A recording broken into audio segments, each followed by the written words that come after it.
مدینے کی محبت تازہ ہوتی رہے، پہلے تو وہ مرجھائی کیوں؟ مدینے کی محبت تو جاری ہی رہنی چاہیے، کنٹینیو رکھنی ہے نا کوئی بھی کیفیت، تو اس کیفیت کہتے ہیں نا وہ اگر آپ نے آگ جلائی رکھنا ہے تو تیل ڈالنا پڑے گا، ٹھیک، تیل ڈالنا بند کر دیں تو پھر آگ بجھ جانی ہے۔ تو اگر عشق کی آگ آپ چاہتے ہیں یہ لو جلتی رہے تو اس میں جو ہے وہ نعت رسول مقبول کا کچھ مدنی تیل ڈال دیجئے، کچھ فضائل مدینہ کا مدنی تیل ڈال دیجئے، کچھ عشاقان رسول کی صحبت میں بیٹھنا شروع کیجئے تو یہ لو جلتی رہے گی۔ کسی کو روتا دیکھیں گے ہم، اصل میں ہماری صحبتیں وہ اب نہیں رہی ہیں کہ جہاں ذکر مدینہ ہو، جہاں یاد مدینہ ہو، جہاں نبی پاک کے عشق کی باتیں ہوں۔ نعت رسول مقبول ہم کتنا سنتے ہیں، یہ غور کریں، اچھی اچھی نعتیں اپنے موبائل میں اپنے ساتھ رکھیں، جب موقع ملے کچھ وہ ہے نا، دل میں ہو یاد تیری گوشائے تنہائی،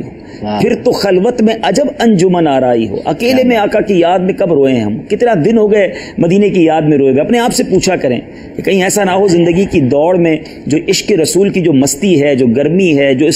جس کو آپ کرنٹ کہیے، کہیں ایسا تو نہیں کہ یہ کم ہو رہا ہے۔ یہ کم نہیں ہونا چاہیے، کیونکہ عشق رسول ہے تو زندگی کا لطف ہے، مدینے کی یاد ہے تو زندگی کا مزہ ہے، ورنہ تو زندگی بیکار ہے۔ تو مزہ کیا خاک آئے دور رہ کر ایسے جینے میں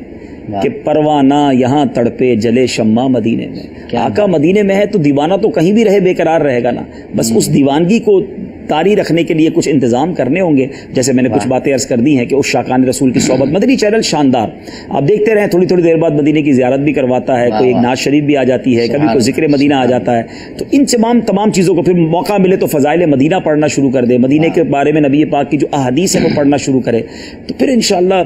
یہ کم نہیں ہوتا، انشاءاللہ بڑھتا ہی جائے گا۔